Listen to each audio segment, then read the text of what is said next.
Oh, wait, did you go into the right one? Did I? I don't know. Did you? I think so. Well, did you click the one that was scheduled for today on the Okay. Well, because it just came up on my on the phone. Okay. So, well, I hope it's the right one. Hi, guys. Well, we got live people coming in, so yes, I think that's a good sign. You could have clicked go live, but it could be not the same broadcast that she's going to call in on if it's not the one that was. Well, if that's the case, then we're really in trouble. Good evening, guys. Hi, all. The fun just the hits just keep on coming every day, wouldn't you say? We're getting ready to talk to Medea, though, so that's cool. Yes. So for those of you who have been following on social media, we're very, very fortunate to have a very special guest this evening. It looks like we're going to be doing, I think, 2 live shows a week now. I think Mondays. But you know what? The problem is that when it comes to certain people and interviewing them, to me, it's more important that we talk to them than we fit it into our schedule. So, sure. For example, if Andrew Yang wants to have an interview and it happens to be at Thursday at 11 o'clock in the morning, then that's when we're going to do it. So that's the problem with committing to 2 times. I mean, that's how I see it. Anyway. You know, it's funny. Speaking of Andrew, listen, you know, we didn't really discuss this today, but you know, the fact that the establishment media is now coming after Andrew, and let's be honest, you really took his words out of context. I don't think I am aware of whatever this is. Well, basically, I don't think I'm aware of no. So basically, what happened was, you know, we only retweeted what he said, but effectively, he was quoted in, I think, either CNN or Politico, and they were suggesting that he was complaining about having to raise 2 kids in a 2-bedroom apartment in Manhattan. If you read the full quote, you could tell that they completely took it out of context. I am sure. I don't even need to know. Honestly, I don't even need to know this story. That's ridiculous. Ridiculous would be an understatement, but needless to say, everybody, you know what? Those are people that are looking for trouble and looking for problems and looking for reasons to knock people down. That's it. Why would you make a deal of that? If you're going to run against Andrew Yang, then state a case that you're a better candidate. Because but you know what? To be fair, the progressive that we talked about, Diana Morales, I don't believe that she's the one who's behind this. I believe it's sound like it. No, the one who's behind it, I'm pretty sure, is the Kamala Harris establishment pick, the one who is the successor to De Blasio. I can't. That sounds for those of you that are watching right now, if anybody knows for sure who the person was that whoever is trash talking Yang. Yeah, whose camp it is. I forgot the lady's name, but as soon as you see their name in writing, I'm going to add it to my soon as you say, and guys, smash that like button, please. Yeah. It's over. We've got over 40 people watching. We need everybody to hit the like button. Let's go. Let's go. Got to rock and roll. Fire breathing Rob, hit that like button. No, you're one person so far. Got to get everybody on here as quickly as we can. I'm not going to send a blast out to everybody until Medea's in the studio because I want everyone to be able to see it. But yeah.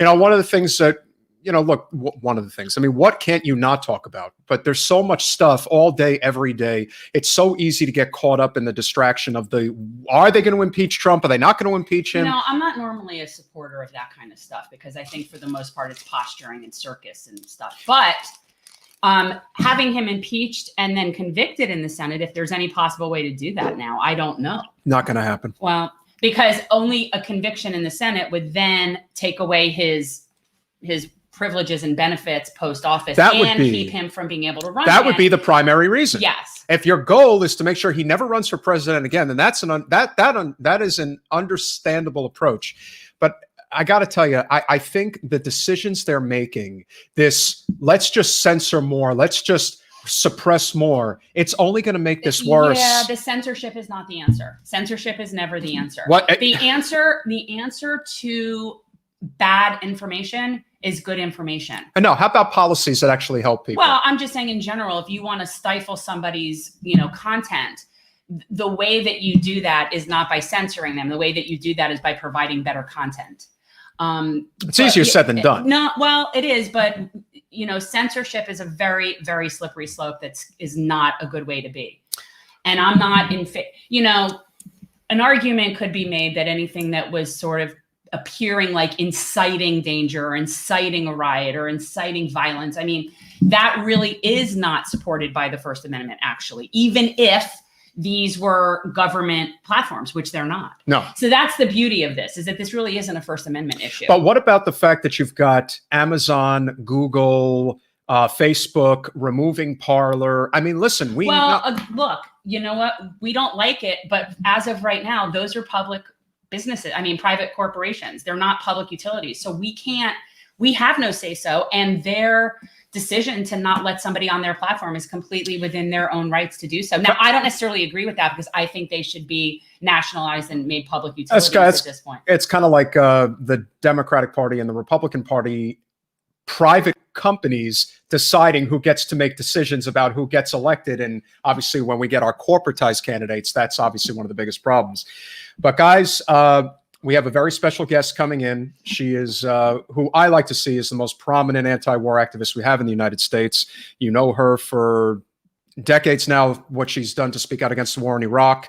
Founder of CODEPINK. Founder of CODEPINK. And is just generally the voice of reason regarding like regime change wars that people just are forgetting that we're doing left and right all over the place. She calls out all of the DC warmongering think tanks, and they don't like it. And that means that's a good thing. So we're more than pleased to welcome Medea Benjamin to the studio. And let me say that Medea also is more than willing to put her body on the line. As I remember watching her getting carried out of, what was that you were getting carried out of? And you were talking about Iran, and it was about, was it Don't Iraq Iran?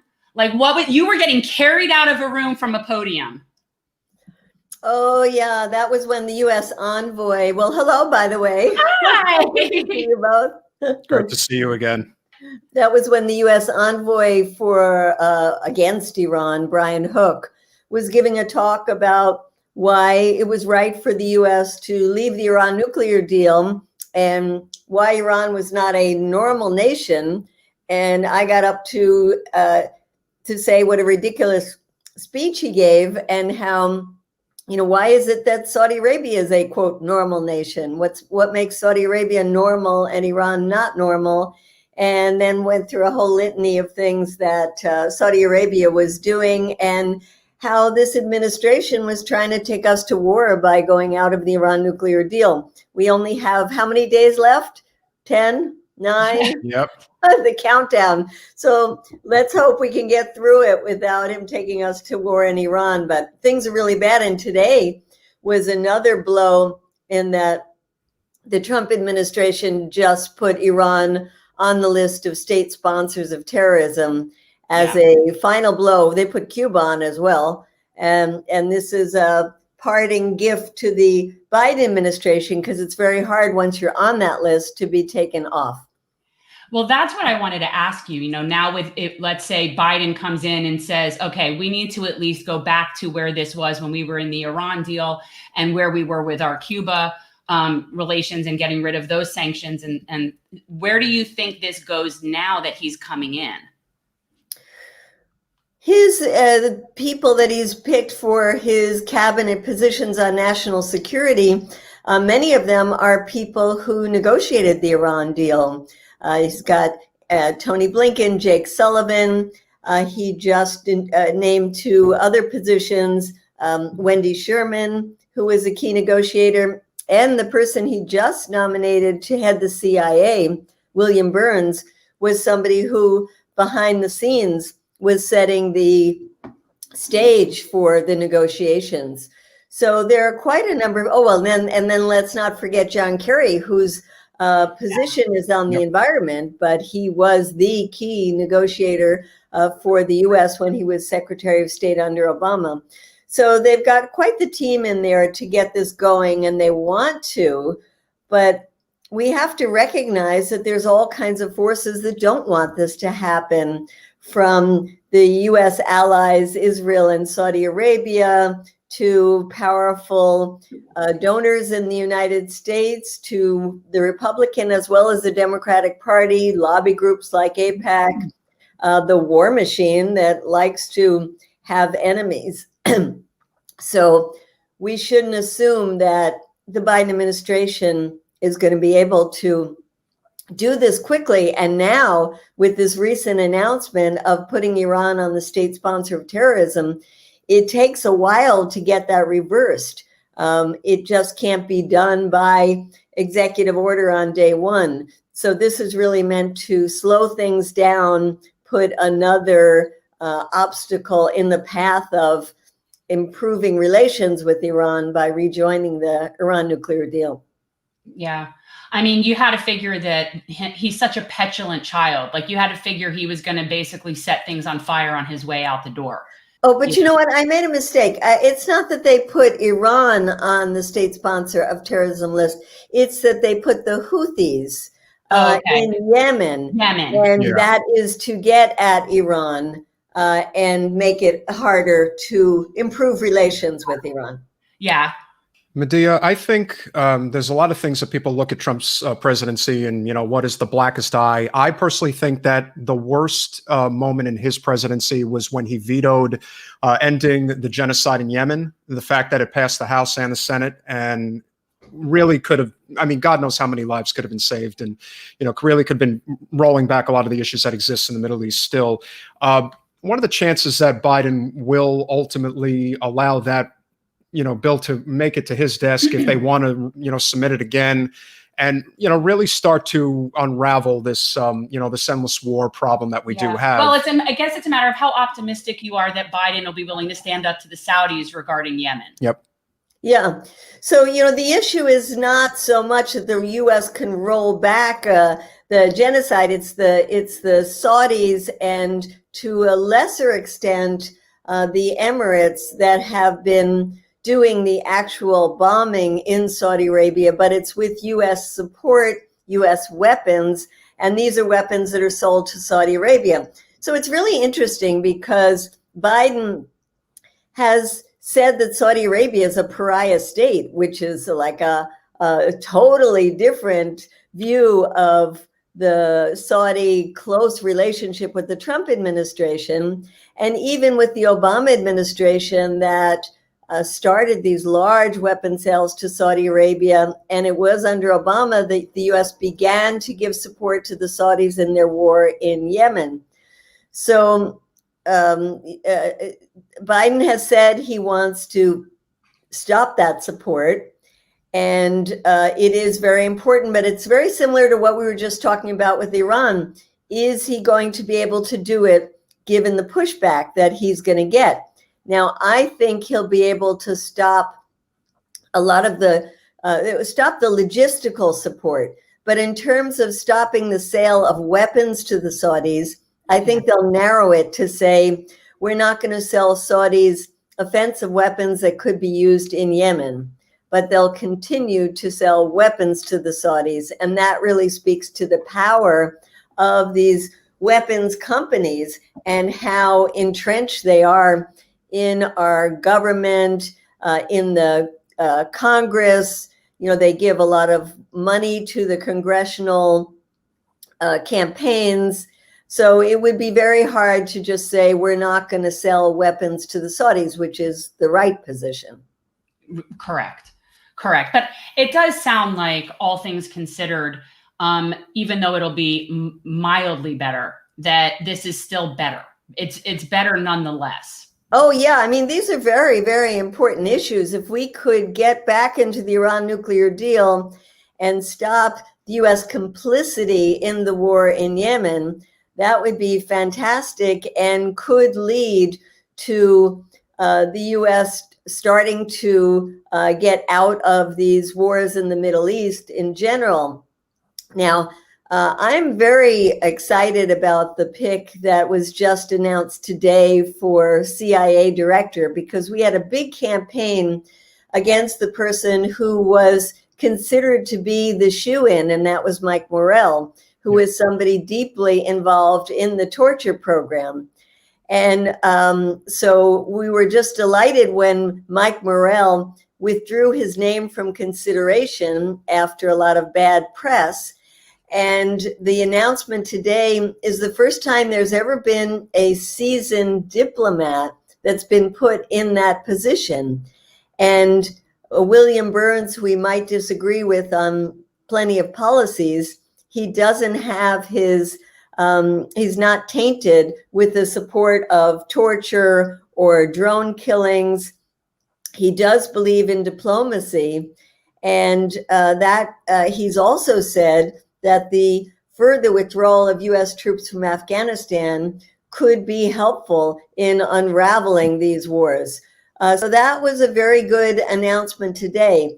On the other hand, there are some bad people that have been nominated. And one of them is Avril Haines, who would be his boss, because in charge of all the intelligence agencies, and it's like an octopus, you know, there are 17 different intelligence agencies, is the director of national intelligence. And she's been nominated for that. And she is somebody who is tainted from her time in the CIA with these horrible CIA illegal abuses.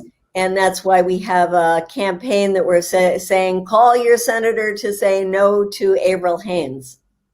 Yeah, I love that hashtag that I saw, I don't know, it was like maybe a month or so ago, where it was feminism is not militarism. And well, I think that's a big thing here. And that's what came out of our first campaign when Biden started the transition, was that he was going to pick this woman, Michelle Flournoy, as his Secretary of Defense. And there was all this hoopla that this is going to be great. It's going to break that glass ceiling. First time ever having a woman as Secretary of Defense. And we said, wait a minute, you know, the goal is not to have a woman. The goal is to have somebody who believes in peace and ending the wars. And that is not her. She is a total war hawk. And what we were most afraid about with her is that she was determined to pivot from the wars in the Middle East to China. And to take on China means justifying even more increases in the Pentagon budget with advanced high-tech robotics, artificial intelligence. And that was her thing. So we were really determined to fight back against that, and had a campaign of a whole bunch of feminists, from Gloria Steinem to Alice Walker, Eve Ensler, hundreds of feminists who came on board and said that Michelle Flournoy is not our idea of feminism and would be a terrible pick for the Secretary of Defense. And we were successful in getting her sidelined. No, that's awesome. I wish we had luck like that when Trump picked Gina Haspel, as if that was it's like, yay, a woman, isn't that great? I'm like, no, that's not great. That's right. Head the CIA, somebody who ran black torture sites herself. Exactly. Should be in prison. Well, they'll learn that the hard way in 4 years, when Nikki Haley may very well be the nominee for the GOP, and they'll come right back with them. Hey, we'll have the first woman president in the United States. You know, that's the mindset. Medea, one thing I don't think a lot of Americans really understand is the impact of sanctions and, you know, what that does to other countries. We obviously know how devastating they've been, in particular to Venezuela. Can you talk about how that is a new form of warfare that maybe people don't fully understand? Well, that's right. And it's a form of warfare that is not new to the United States. Some of the older folks listening might remember when the U.S. had these devastating sanctions on Iraq before the U.S. invasion. That was in the 90s, that killed hundreds of thousands. And there was the famous quote by Secretary of State Madeleine Albright at the time, when she was asked if the death of 500,000 children was worth it, and she said yes. Yes. So it was brutal sanctions against Iraq, but it's been under the Trump administration that these sanctions have really proliferated, to the extent that about a third of humanity is under some form of U.S. sanctions, and the worst ones are Venezuela, Iran, North Korea, Cuba, but they extend. And of course, the big one would be China, which the U.S. has sanctions on, but not the same kind of sanctions. They're much more limited. The kind of sanctions we see against the countries that I first mentioned are unilateral sanctions that have extraterritorial reach, because they say that not only can't U.S. companies trade with these countries, but we don't want any other countries or companies to trade with them. And so they are particularly brutal, and they're only can happen because the U.S. is so strong. And it's this idea of might makes right, because we can do it, we will do it. And the result has been horrific. We see reports by the UN that had talked about over 100,000 people in Venezuela died because of these sanctions. I've been to Iran several times and know how hard it is, particularly now under this pandemic, to get the kind of medicines that they need. They starve the countries themselves from getting income, exporting their goods, and then those countries don't have the resources to support their people. And then the US turns around and say, you know, look what a mess Cuba's in, what a mess Venezuela's It's socialism. in. You know. It's socialism. Absolutely. Yeah. So it's very, very brutal. And it is, as you said, a kind of warfare. It might not be the one with the guns and the bombs, but it kills people nonetheless. Can you talk about, and I try to emphasize this as often as I can, I think independent media is growing exponentially in a good way, but the power of corporate media is still very real. And, you know, when they want to sell something like regime change in Venezuela. I mean, I was listening, inadvertently listening to CNN for maybe 5 minutes. Don't do that. And even with Trump exiting, they're trying to tell him, oh, he's not hard enough on Iran. And I'm just thinking, there are millions of people who hear this and they believe this. Yeah. That's the scary thing. Can you talk about the impact still of corporate media and how it's still maybe not as effective as 2003 selling the war in Iraq, but nonetheless their ability to still sell manufacturing is their strong suit. Yep. Well, that's right. And sensationalism is as well. So they have these one-sided views. And when I see who they bring on the talk shows, like the Sunday talk shows, you know, if they're talking about Iran, they'll never bring on somebody from the Iranian government. They don't invite you to come on? Do they invite you to come on and talk about these things? They don't. And, you know, I used to, under Obama, get invited on Fox News because we were one of the progressive groups that were critical of Obama for a lot of his foreign policy. Yeah. And, you know, they love that. Anybody who's critical of Obama got a voice. But couldn't get on CNN. And I heard that I was banned from MSNBC, which is strange, you know, because they do have some good progressives on there, but not so much on the foreign policy front.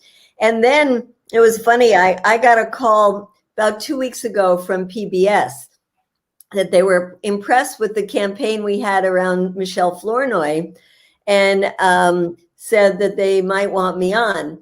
They said, but you know, we're very concerned about you getting it on because we once had you on, and this was back in 2014. And when we pre-interviewed you, you sounded very rational and very calm and, you know, like a think tank kind of person. And then when you came on, you were like an activist. And we don't want that to happen again. Can you guarantee us that that won't happen? And it's funny, I went back and I Googled my name in PBS and I found the segment, and I was totally rational. I was actually quite calm as well. But to think that that was just too much for them is really sad. So yes, the views we get in the mainstream media tend to be ones from hawkish think tanks. And if you're going to talk about the Middle East, it seems a criteria is that you had to have supported the worst foreign policy blunder in modern U.S. history, which was the war in Iraq, that somehow makes you an expert. And so we even see people like Colin Powell, Secretary of State under Bush, that was the one who went before the United Nations and lied, that really was the icing on the cake that got us into the war in Iraq. Oh, because he's trustworthy. Yeah, he's now been rehabilitated. On places like CNN to be coming on and saying how awful Trump is and how Trump has to be held accountable, but nothing about accountability for dragging us into a war on the basis of lies.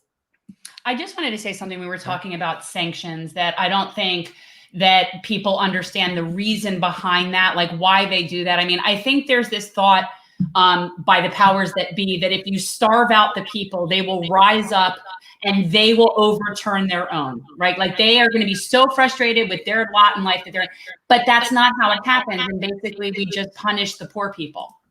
Well, that's right. And it's portrayed to the American public as an alternative to war. But really, it is designed for regime change, just like a war would be. And when you see how those sanctions have not led to the overthrow of the Cuban government in 60 years, that's why Obama said, let's try something different. It's not that they didn't want regime change. They said, well, let's try it from a different way with, quote, soft power. And then in the case of Iran, it's also interesting because I know a lot of people who hate the Iranian government, and they don't want to live in a theocracy. They want a more progressive secular government, and I surely can understand that.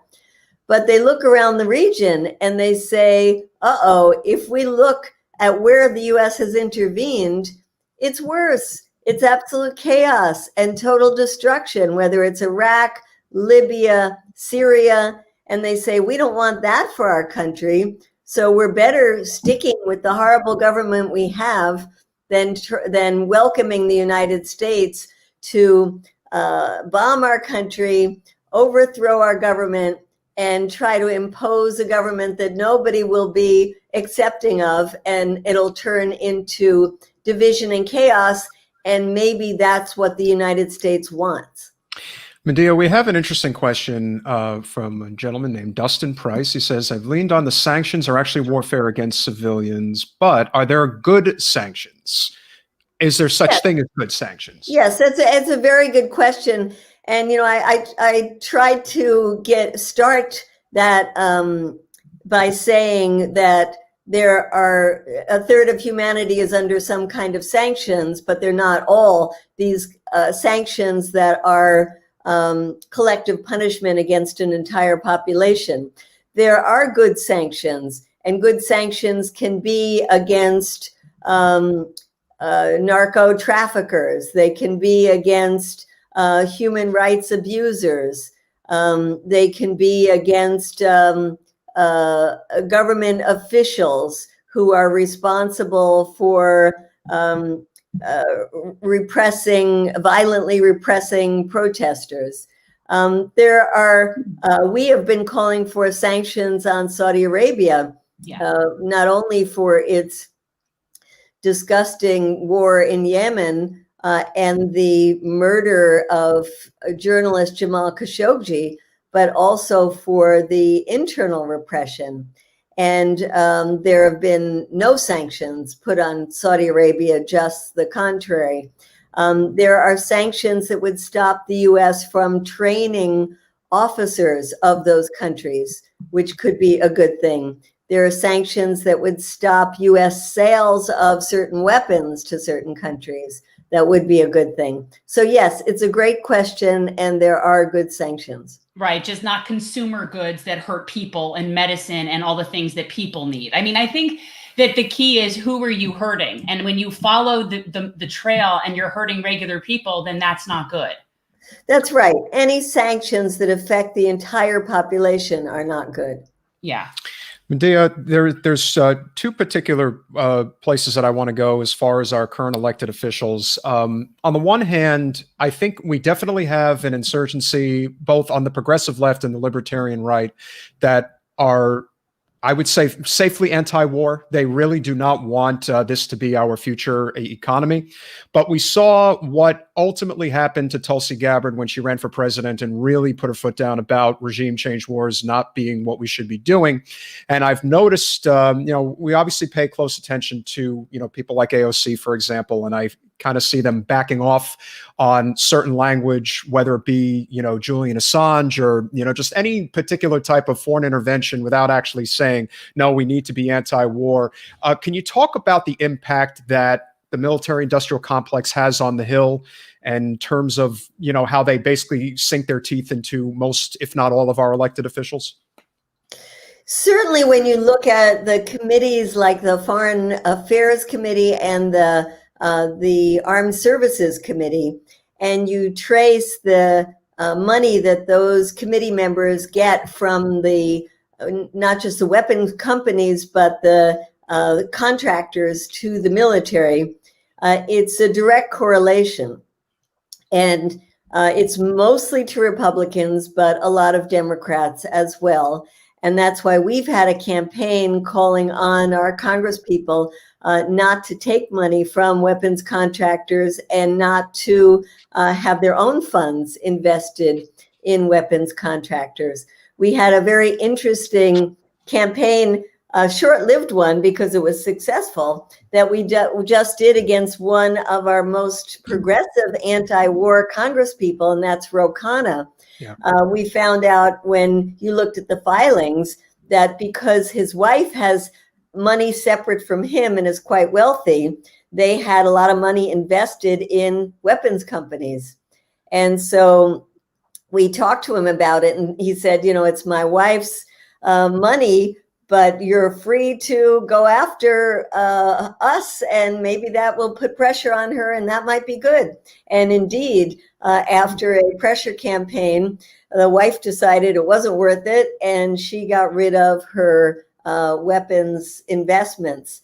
And that's just one, example where it reaches down even to the most progressive of our congresspeople. So imagine to those who don't see any problem with getting money from weapons companies or investing in them.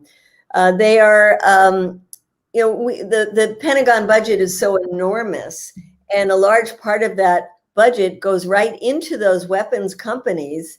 And then a portion of that goes back into the election campaigns of our congresspeople. So it's this vicious circle that goes round and round. And then on top of that, you see the revolving door, which is so detrimental to a functioning democracy, where people who are former congresspeople then start or join these consulting firms that help companies get contracts from the Pentagon. So there are so many different ways that this military, industrial, congressional, security, university, think tank, etc. complex has its tentacles in our system and makes it less and less democratic. And that's why our campaign to divest is so important, and people can find it either on the CODEPINK website under the Divest campaign, or a separate codepink.org. Okay. So we're going to put that up here right now. Codepink.org. So guys, check that out, because there are things that people can do if, and divest from that would be helpful. And we need to do it. I have no investments, so it's not a problem for me. I don't have any. I have law school loans, so Well, but there are many people who have pensions, yes, belong to faith-based institutions, and then our cities. And Miami is probably not a ripe city for that, but there are a number of cities that have either passed or are in the process of passing divestment resolutions. Yeah. We don't normally talk about her, but we will now, because she's one of the worst congressional representatives we have in the country. And I personally think because of her foreign policy record, that is what makes her so terrible. Can you talk about Wasserman Schultz and, more or less you have to be specific. I mean, yeah, I was thinking Venezuela. Venezuela's definitely, yeah. She has definitely been very prominently outspoken in favor of regime change. She has been hand in hand with Mario Diaz-Balart. I know that you're aware of this, and has very happily said, no, I support this person instead of their elected person as the head of their sovereign. Also been tracking her voting record. She always votes for the military budget. Yeah. She never votes against it. Yeah. And if you just She's look very at, hawkish. and if you look at where she takes her money from, particularly from Raytheon, Boeing, and I believe General Dynamics are her top three in terms of Department of Defense. It's just, I mean, again, I could go on and on with her. But talk a little bit about her and what you've seen from her. And you could be specific about Venezuela, but if you have something else, that would be great too. Yeah. Well, I want to thank you, Jen, for running against her, because I think it's so important to do that. And in the campaign to be educating people, about how bad her policies are. I see her, well, when we used to be able to go into Congress, would see her quite often and know that just about on everything that has to do with foreign policy, she would be on the wrong side. And you remember the time that she accused me of... I can't forget that. It's the best. It's just the best. I can't... The fact that it was all over and done and she sent the Capitol Police to you, like, and nobody was hurt. Like, there was no damage, even if she did the whole thing. You could tell the story because it's just ludicrous. Well, just for your listeners to know that it was at a press conference that she was doing to announce a new Venezuela caucus that was designed for regime change. And she was there surrounded by these right-wing Venezuelans who are some of the most aggressive, undemocratic, just horrific people that I have seen, because we ran into them. Well, they ran into us, I should say, at the Venezuelan embassy when we were trying to hold the embassy as part of hopefully some negotiations between the US and the Venezuelan government. And they came and viciously, physically attacked us. So these same Venezuelans were on the Capitol steps with Debbie Wasserman Schultz announcing this new a caucus, when I, along with some Venezuelan American friends, came there with our signs, and they were vicious to us in not only grabbing our signs, but throwing me down to the ground. And when I was being thrown down, I instinctively held on to whatever I could find, and it was the coat of Debbie Wasserman Schultz, because I was behind her. And she started accusing me of attacking her, and I was on the ground. I was being choked. I got up, and for anybody who doesn't know, I'm barely 5 feet and barely 100 pounds. I know, it's just ludicrous. And I have been attacked by those people before. So I said, I better get out of here, and went home. And when I got home, I was surrounded by police cars, motorcycles, police on bicycles, my under siege, basically saying that I was wanted for the assault of Debbie Wasserman Schultz. So looking back on it, it's funny, but it was pretty scary at the time. And the only reason it didn't go anywhere is I said, are you out of your minds? Have you looked at the footage of what was happening there?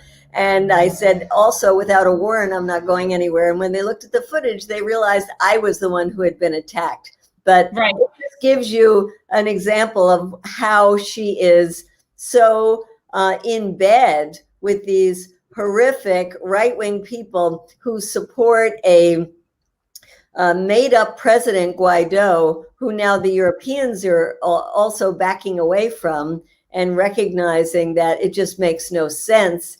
You don't have to like the president of Venezuela to recognize that he is in charge and recognized by the United Nations. But Debbie Wasserman Schultz is really doing this, to play to the right wing in Southern Florida, as you well know. Yeah, I mean, she has a huge amount of her constituency, and I know you're very familiar down here. I mean, you're halftime down here. Is that it? Yeah. Like part-time? Okay. So, out there in Weston, and they call it Westonzuela, and she's always talking about all the Venezuelans, but I'm always very clear with people that these are very wealthy white Venezuelans, and that is not representative of the majority of Venezuelans. And so that's the problem with that contingency out there. I still think that the biggest problem is the corporate special interest money. I think it is what defines just about anybody who's in elected office. Again, we know that, Ro Khanna, like you said, is one of the rare exceptions who will, do the right thing and has integrity. And of course, you got a number of electeds now that, certainly have more of it, but still got 500 some on others that are not so good. I do, however, think that if Wasserman Schultz were to go, if she were no longer an elected representative in Florida in particular, I think that would open up a lot of things in this state. I still think she has an iron fist for leadership in terms of the county, but also in terms of the party itself. Do you find that, a lot of people just more or less walk that line because people are, for the most part, very hawkish in the state of Florida overall. Yeah. It just kind of seems that way. And in corporate to the hilt, nobody basically even sponsors Medicare for all. So, we're not exactly in the best place in the country to try to build a progressive movement, but I think we're making some headway. I do. Yeah, it's interesting how people can analyze what happened in the last elections and the loss of the 2 seats here. Donna Shalala was a terrible congressperson, just awful. And those of us who tried to lobby her in DC just realized she was just just a nasty person. She wasn't even nice, and she was bad on so many positions. And so it was very logical that she would have lost that race. And then Murkazal Powell, I don't think, stood for anything really that was anything exciting for people. Vapid. So you can analyze the race and say that that the Democrats got a beating, and therefore they have to look at their positions on these issues like Venezuela and Cuba. And I would say they have to rethink their strategy towards Florida in general, and that there are progressive Latinx communities like the Puerto Rican community that they need to do more outreach to. Certainly, they need to do more outreach into the Black community in general, and that they should not cater to what is a sector that has taken over U.S. policy for Latin America and does not represent the best interests of the United States or the best interests of Latin America for that matter. And I hope that under the Biden administration, there can be a real rethinking about U.S. policy towards Latin America. If you want to stop migration, you have to stop supporting right-wing leaders, coups in Latin America, sanctions. If you want to deal with this pandemic, you have to cooperate with countries in Latin America like Cuba and Bolivia and Argentina. And so it is a time to try to push the administration and Congress to recalibrate a lot of these foreign policy issues. Yeah. And and that goes for Cuba too. I'm somewhat hopeful that with Biden, we'll see at least a positive in that direction. I'm not as confident about Venezuela. I think that they're still sort of wanting to do what they're wanting to do. That's right. And when it comes to Cuba, hopefully this new putting of Cuba on the list of the state sponsors of terrorism will be something they can overturn, and they'll be able to ease on the travel restrictions and ease on the remittances and allow more of the food and medicines to get through and the trade. And there's so many things to improve on when it comes to Cuba.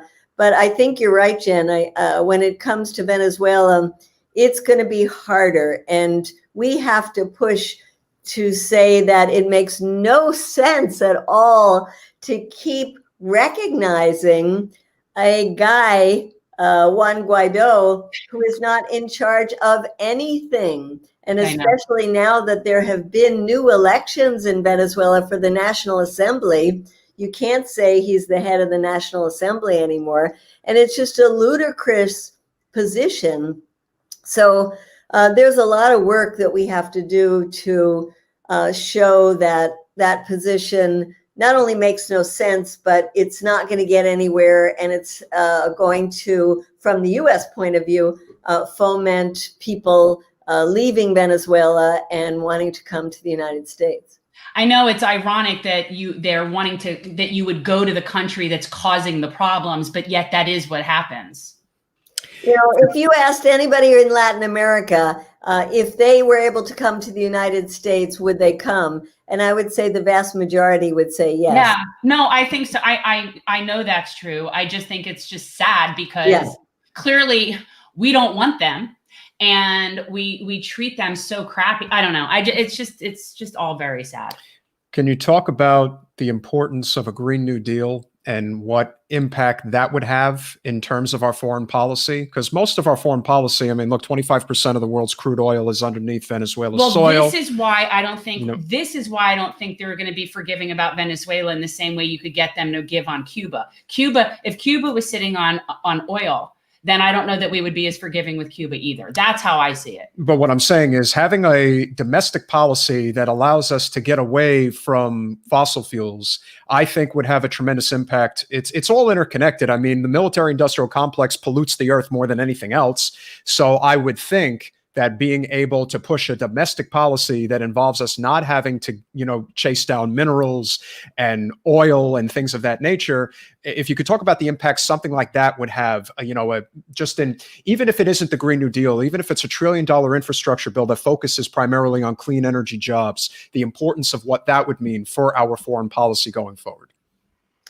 Yeah, the U.S. is now independent in oil, thanks to things like fracking. And so it doesn't need the oil from other countries as we did in the past, except that the U.S. wants to control where that oil goes. And so whether it's the Saudi Arabia, where we take very little oil from Saudi Arabia these days, but still want to want to have some control over it, or whether we're talking about Iran or Venezuela, Iraq, big exporters of oil. So it really is about control. And you're right, if we transformed our economy so that it wasn't based on fossil fuels, and we had a deep investment in the kind of infrastructure we need, we could transform our relations all over the world. And let's hope that with the grassroots pressure, that we'll be able to get some real movement from the Biden administration, with John Kerry, the envoy there, with a good person as part of the EPA, with Deb Haaland as the Secretary of the Interior.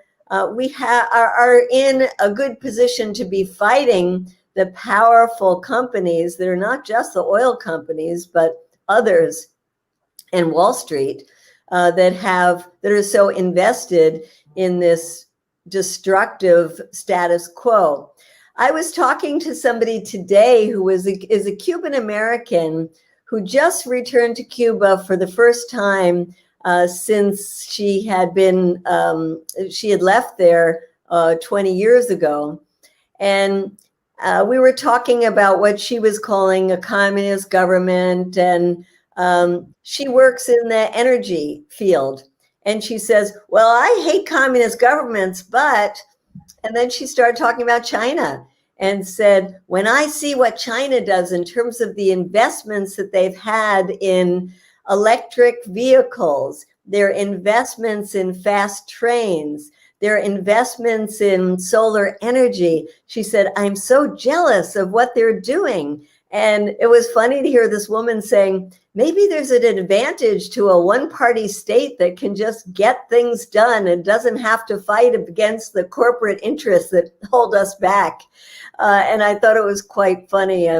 But yes, you're right. We have so much opportunity in transforming our economy that would allow us to have a good neighborly relationship with countries around the world instead of trying to dominate them and needing this huge military. And that's why it's so important this year that we also focus on the military budget, educate people more about the enormous spending into this black hole of the military that sucks us up more than 50% of our discretionary funds, and that keeps us in this cycle of war, and that is going to use the quote threat of China as a justification to just keep building up this military, and to say that we've got to start chopping away at that budget. And there was a bill introduced by Barbara Lee that just kind of set a marker. I mean, we knew that it was not going to go anywhere,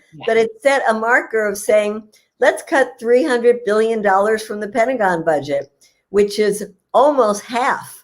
And for us, that is serious. And it's what the Poor People's Campaign is calling for, because they know you can't fund Medicare for all. You can't get free college education for students and these big infrastructure Green New Deal projects unless you really seriously cut the Pentagon budget.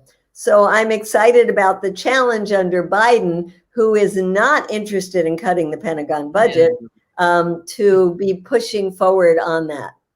Yeah, we were always big into pointing out that Debbie was actually one of 30 Democrats that wouldn't even support cutting the Pentagon budget by 10%. 10%. And she couldn't see fit to that, and she couldn't agree to pulling out of Afghanistan either.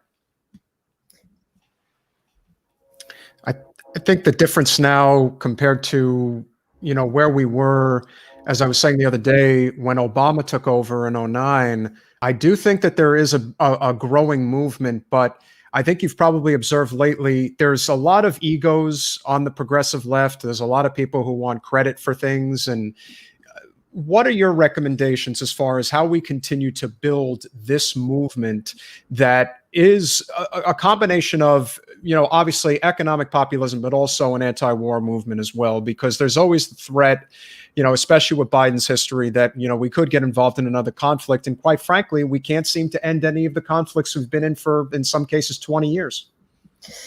Yeah, when the Biden administration was going into the transition phase, we have been on some calls with their foreign policy people to push our foreign policy agenda.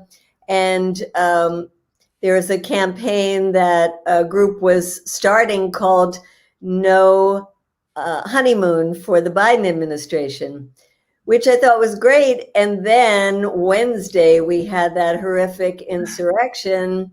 And now the threat of these white supremacists not only coming to the nation's capital, but capitals all over this country on the days before and perhaps even the day of the inauguration. And we have to recognize that the biggest threat we are facing is internally from this white supremacist crazy. We did talk a little about mainstream media and alternative media, but there's so much crazy media out there that just fuels these conspiracy theories.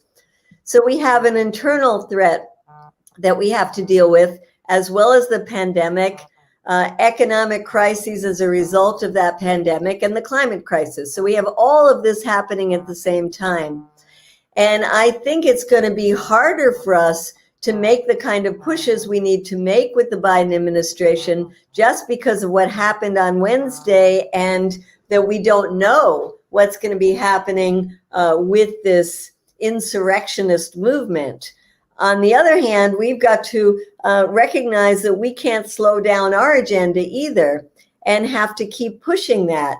And sometimes that means pushing our friends in Congress, the progressives in Congress. I don't know if you followed the whole campaign around forcing a vote on Medicare. Yes. That was trying to get even AOC and other members of the squad to say we're going to hold back on supporting Nancy Pelosi until she brings the Medicare for all legislation to a vote on the floor. And we couldn't get one person in Congress to challenge Nancy Pelosi on that. So, we are going to have to find ways to walk and chew gum at the same time. Is that the expression?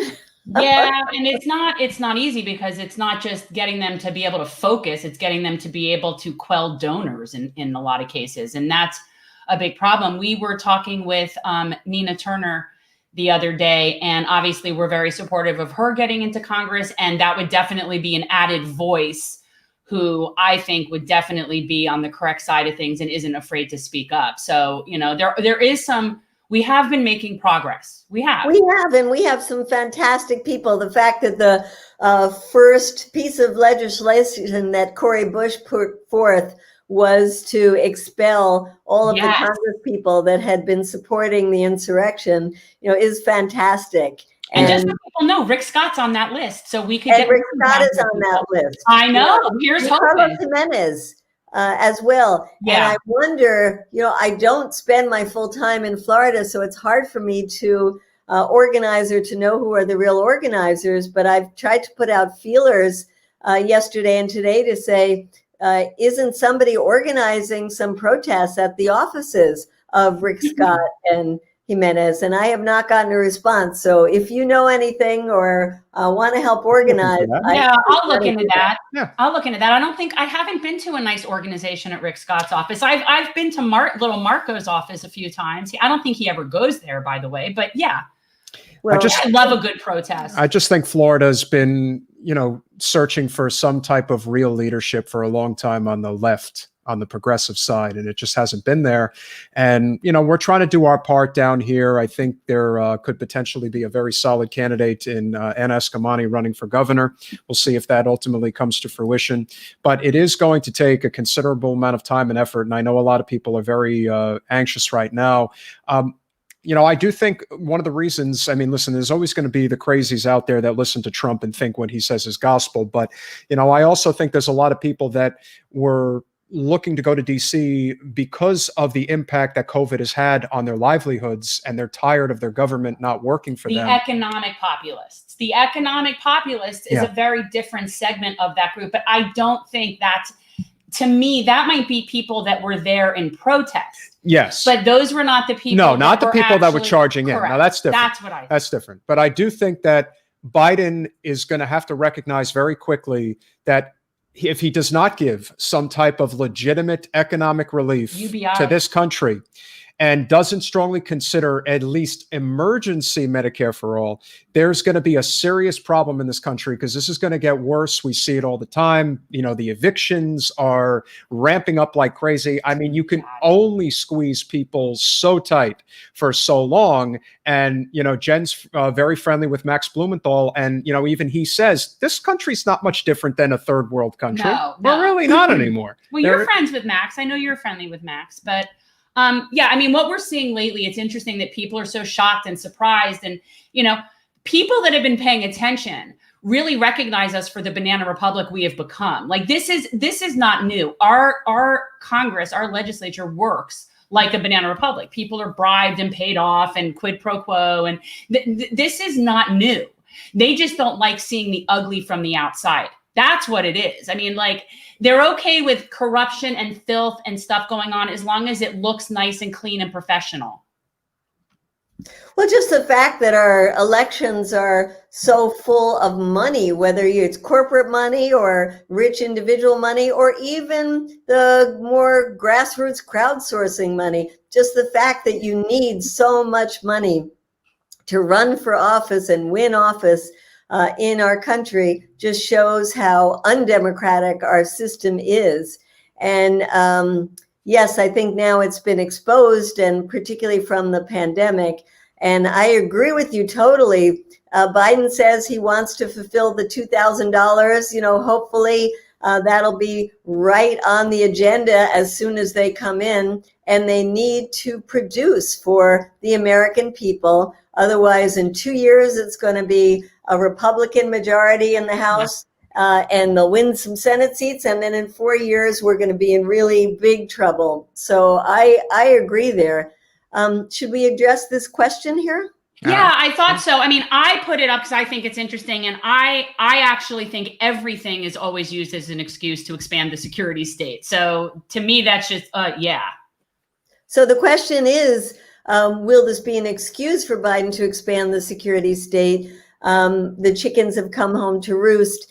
And I would say absolutely. And it's an excuse for the Republicans and Democrats in the House and the Senate who passed the Patriot Act, who have allowed this wholesale violation of the privacy rights of American citizens, and have allowed particularly the violation of the Muslim community and communities of color in general.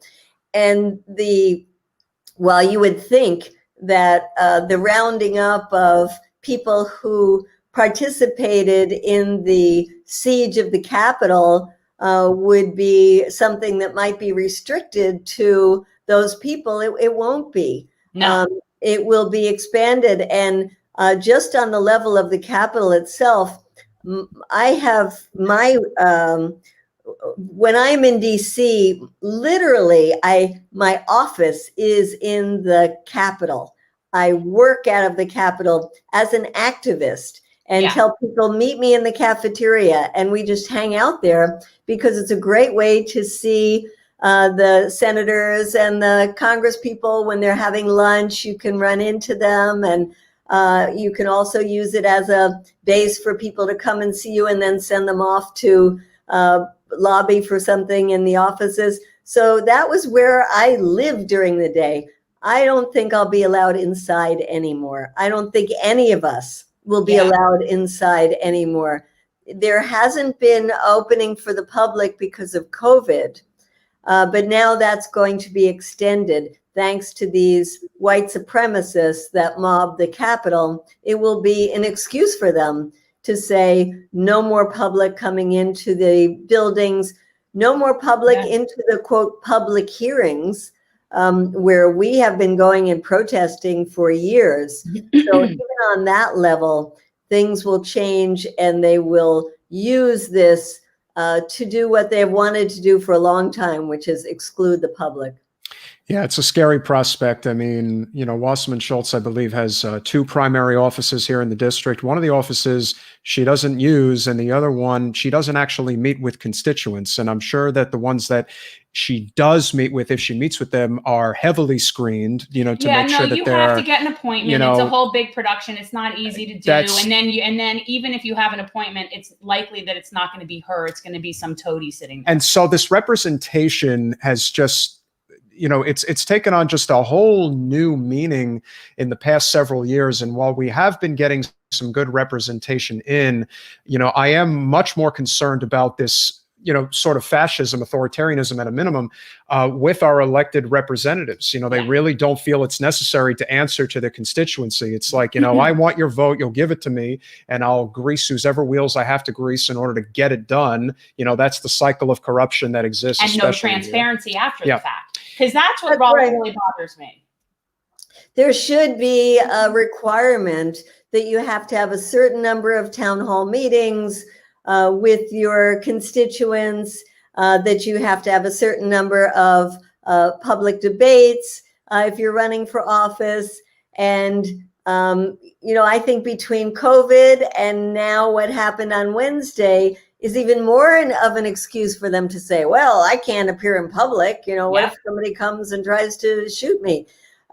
So even on that level, they try to hide from us already, unless you're a big donor and want to go to somebody's home for a fancy party. It's becoming harder and harder to meet with our elected officials. And I say to young activists, it's very important for you to know your congressperson and to have them know you. And then, these days it's like, well, how do I ever do that? How do I get my foot in the door if the door is closed to us? So it's becoming less and less representation, less and less, as you said, transparency, ability to get to know who are your representatives. And certainly, once they go to Congress, it's very hard to get them to even remember who they're supposed to be representing. Well, most of them aren't there to represent us. We know that. I think that the people that are there, that are doing their job and representing their constituents, are probably infinitely more accessible and transparent with their constituents. But we know that's a very small amount of people there. The majority of people there answer to big corporate donors. And so they don't think they owe their constituents anything. I think we have to find a way to really bridge the divide that exists right now, because there are people who are just looking for reasons not to get along with certain people. You saw that with the Force the Vote initiative. You know, again, I don't care if you don't like a person or a personality. It's the issues that matter. And if you care about those issues, it's like, you know, the whole thing, you know, everyone going berserk over Jimmy and whether or not he should have been leading the charge on Force the Vote. I say this: if you look at the people that were at the Capitol, that were upset, or even, dare I say, ones that were trying to force their way in, do you believe in Medicare for all? Good, because if you do, then you believe that they should have health care. If you think that they should not have health care, then you do not believe in Medicare for all. So you have to make a decision, essentially.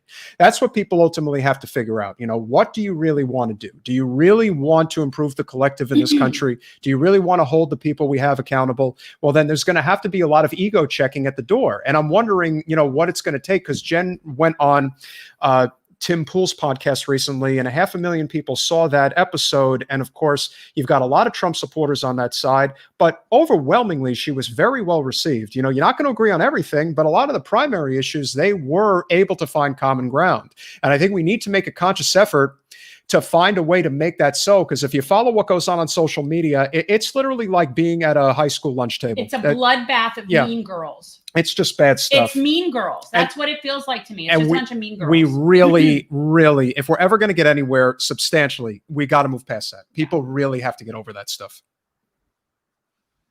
Yeah. I think that when you take things like Medicare for all, it's and you know how popular it is among people, no matter where they stand politically, and yet you see that it's impossible to get a vote on it in Congress, much less get it passed by Congress. You realize how out of touch people in Washington are with what people on the ground want and need. And for someone like me, who's working on these issues of 20 years of being at war in Afghanistan or Iraq, where people say, what the hell are we doing there?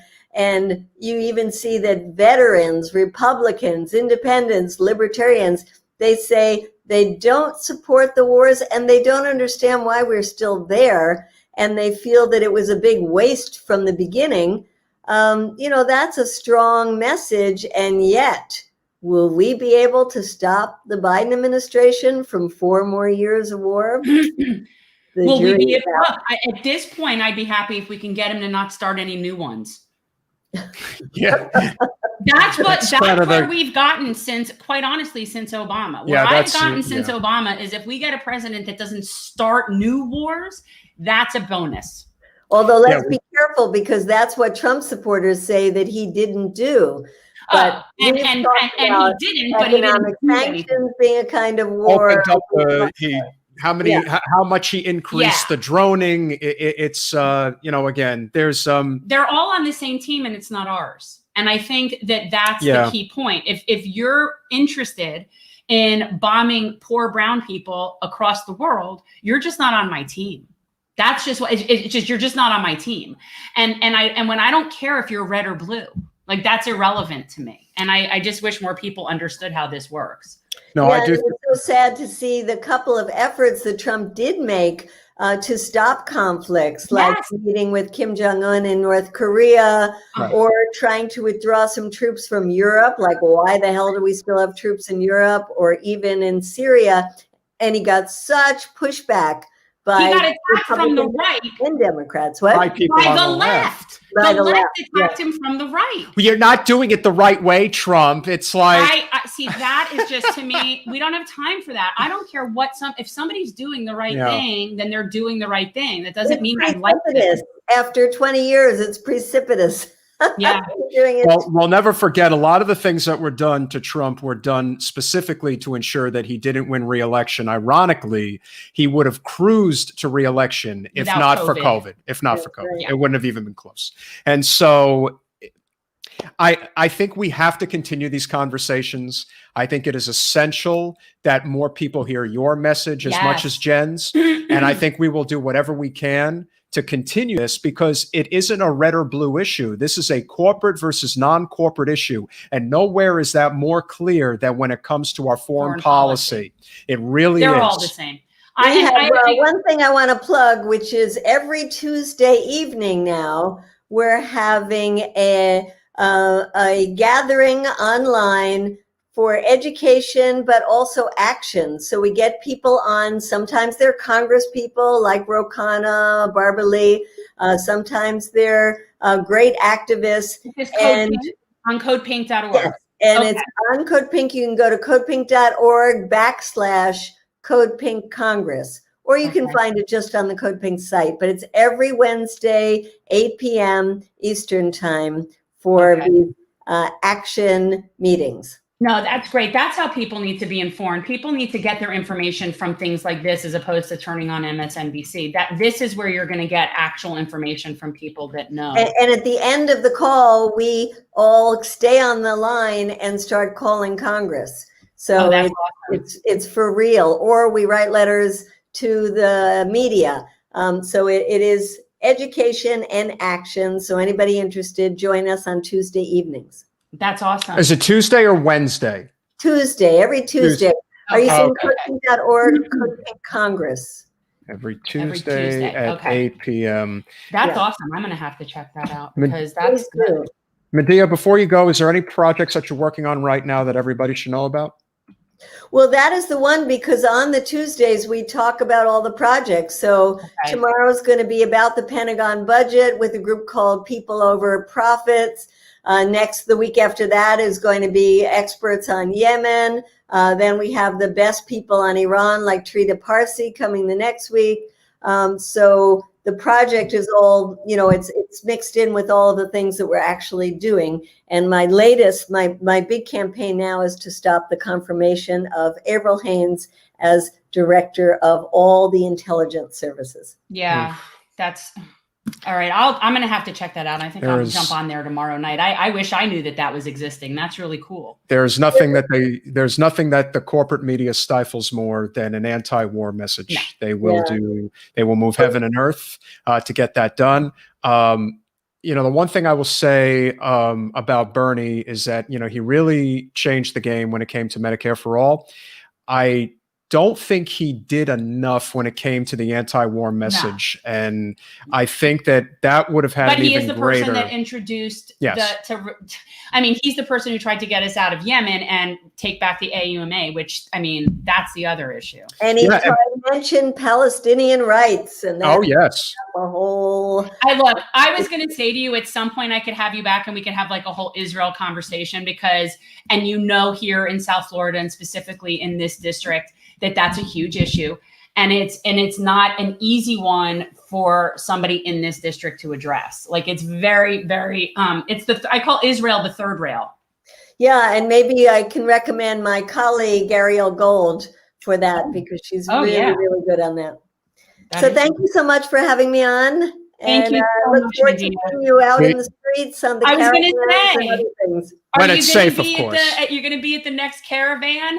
Yes, and please let me know if you either find out or can help to organize something at Rick Scott's office or at Congressman Jimenez's office. We do have some really solid organizers down here. It's all about knowing what you should be doing, about how, it's about a lot of people want to be involved. They just don't know how to be effectively involved. We're doing what's known as GenCore, which is service to the community. We're trying to do what we can to make that impact. And the more people recognize, what they can do to get involved, they will get involved. And I do think that we'll work on this. I'll figure out something. Any excuse to go after Rick Scott. And the last thing I'll mention, Medea, is that I really think there has to be a conscious effort to extend that olive branch, especially to people who either voted for Trump or are on the right, but they are anti-war as well. Yes. And there has to be this consensus of, I'm tired of all this money going to the military when it doesn't need to. It's one thing to support your troops. It's another thing entirely to support Raytheon, Boeing, and General Dynamics. Correct. That's the change that needs to happen. And with you leading the way, I have no doubt we're going to continue to get there. So thank you so much for coming on, and we hope to see you again soon. Okay, great Yeah. being with you. Bye-bye. Bye. Bye, Medea. Needless to say, she's awesome. Just, she's an amazing fighter, and there's no question that she really has a particular liking for you because she absolutely despises Wasserman Schultz. I mean, you're talking about two people that are so juxtaposed on the most vital issues, but especially when it comes to foreign policy.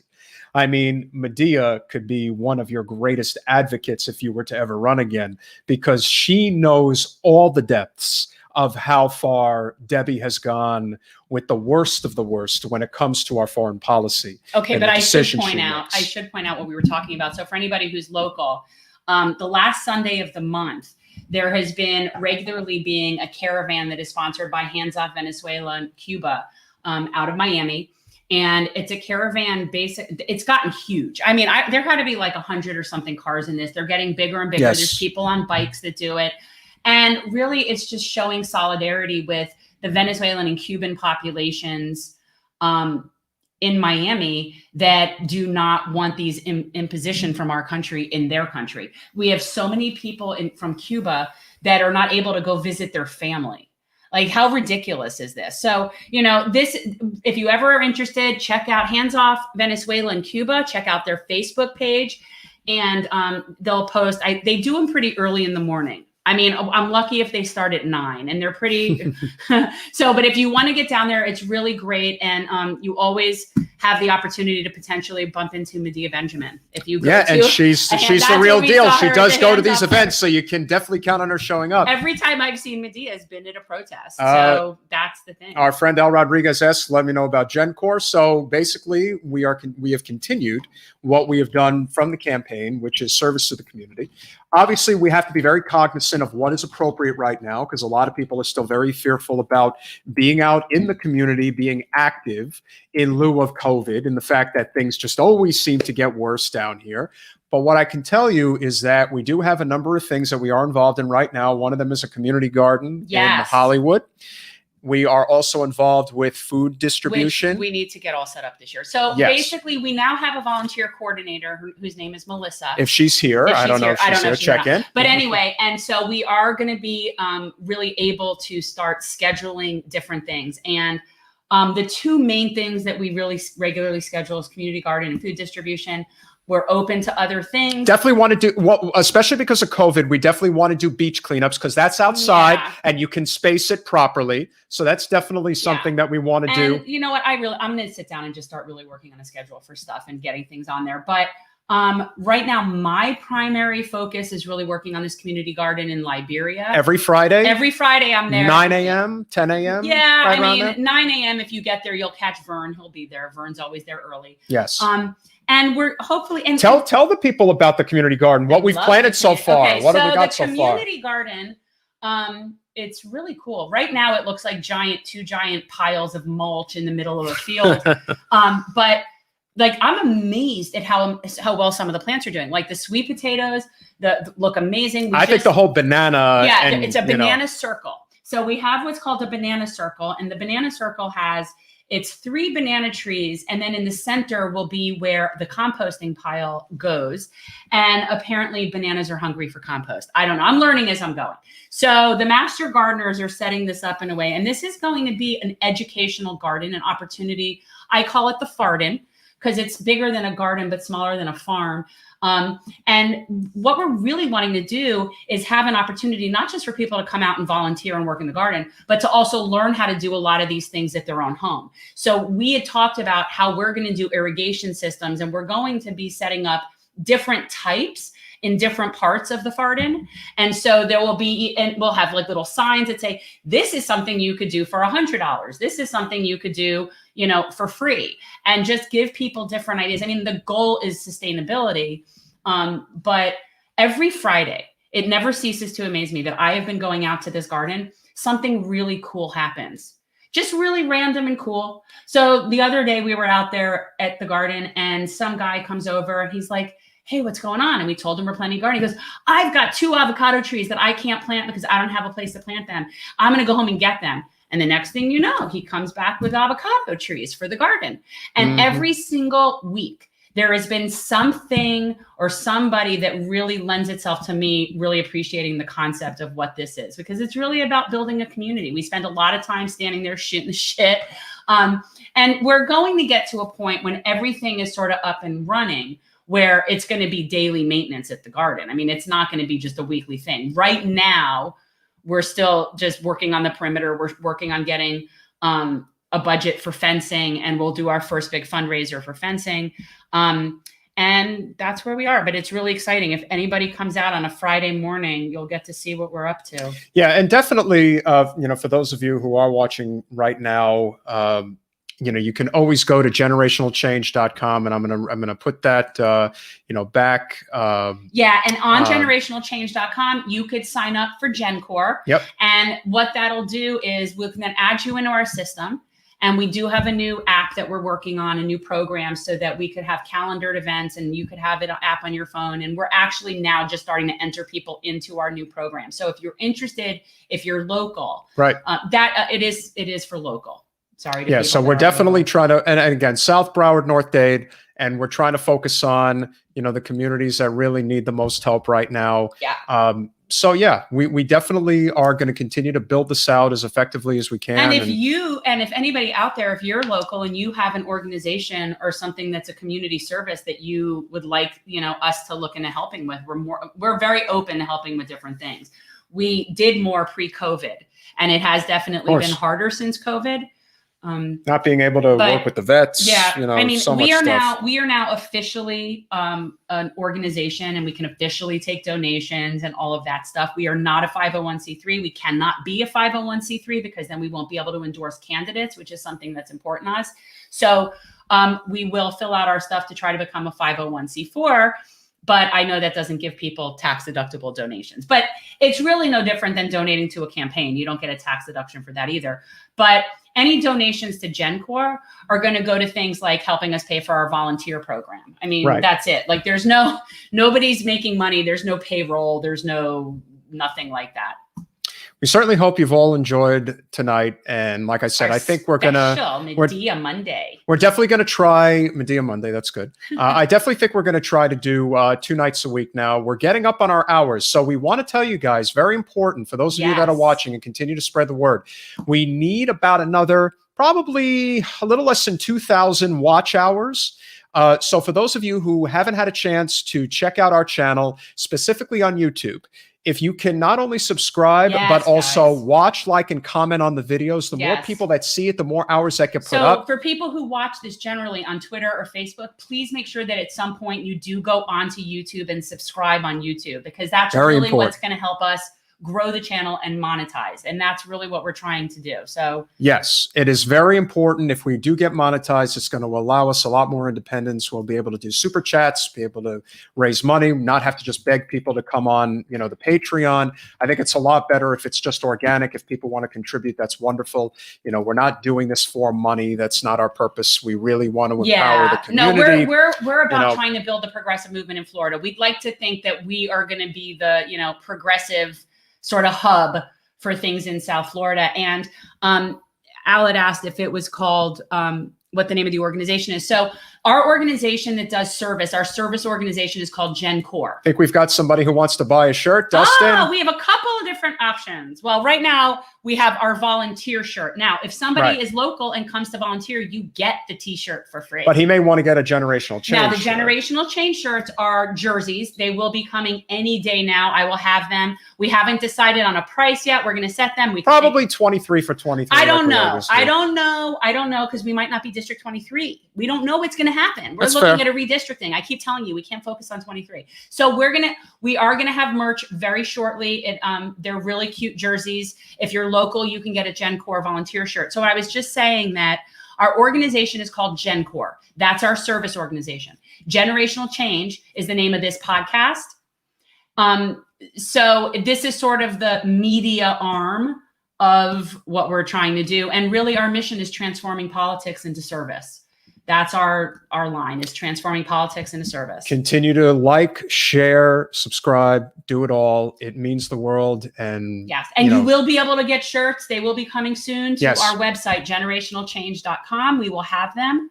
We'll be I'm back. starting with a small batch, but as soon as I know that and by the way, as soon as we get up to 4,000 watch hours on YouTube, then I can have a merchandise store on YouTube, which would make it easier. Right now, we can't get the merch store on YouTube because we don't have enough watch hours yet. So we're building. Get over to YouTube and watch all of our videos. And we then just we'll had be able to connect our merch to YouTube. Just had Nina Turner on. We've had a lot of great guests so far. Everybody check out the Nina Turner interview from Thursday. She is the queen. Got a lot of great people coming on soon. We're hopefully going to have Andrew Yang on at some point to talk about his race for mayor in New York City, among others.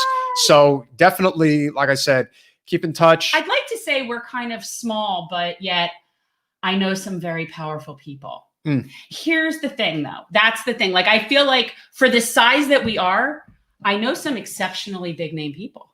Well, don't toot the don't toot the horn. No, but the reason is but this is why. The reason is because of Debbie Wasserman Schultz. It is because people respect and like that somebody would challenge that. And I think that makes you stand out. I don't necessarily think it's so personal. And then when people talk to me, they might like me. That's fair. But I do think that the position that we were put in shines a light on us that's special in that way. And I think as a result of that, people are intrigued. And so it has opened the door. That's what I'm saying. It is. We're also, as much as anybody that you will find in progressive media right now, we are all about building bridges. Yeah. We do not engage in any of this nonsense that's going on right now. Even though we've had issues with some individuals, we supported Force the Vote, even if it was ill-timed and maybe not as well executed.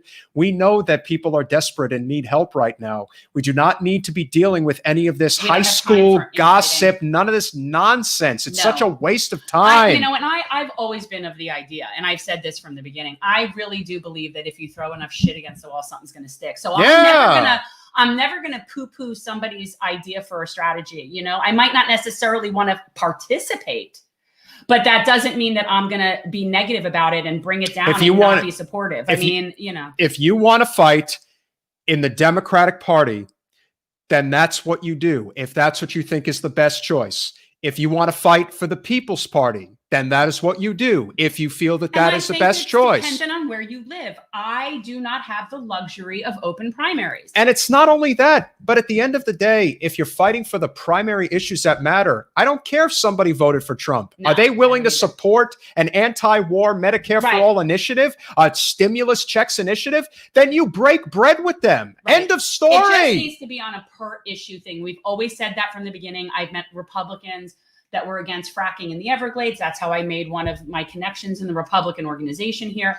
And so you connect with people on the issues in which you connect with them. Well, not only that, and I will leave you guys with this. One thing that isn't getting talked about enough is that, let's say 500 to 1,000 people, crazy number, actually stormed the castle, if you will, last Wednesday. Duck Dynasty. Do you know how many people were actually at the protest? It's about 100,000. So what you're telling me is that about 1% of the people there lost their mind.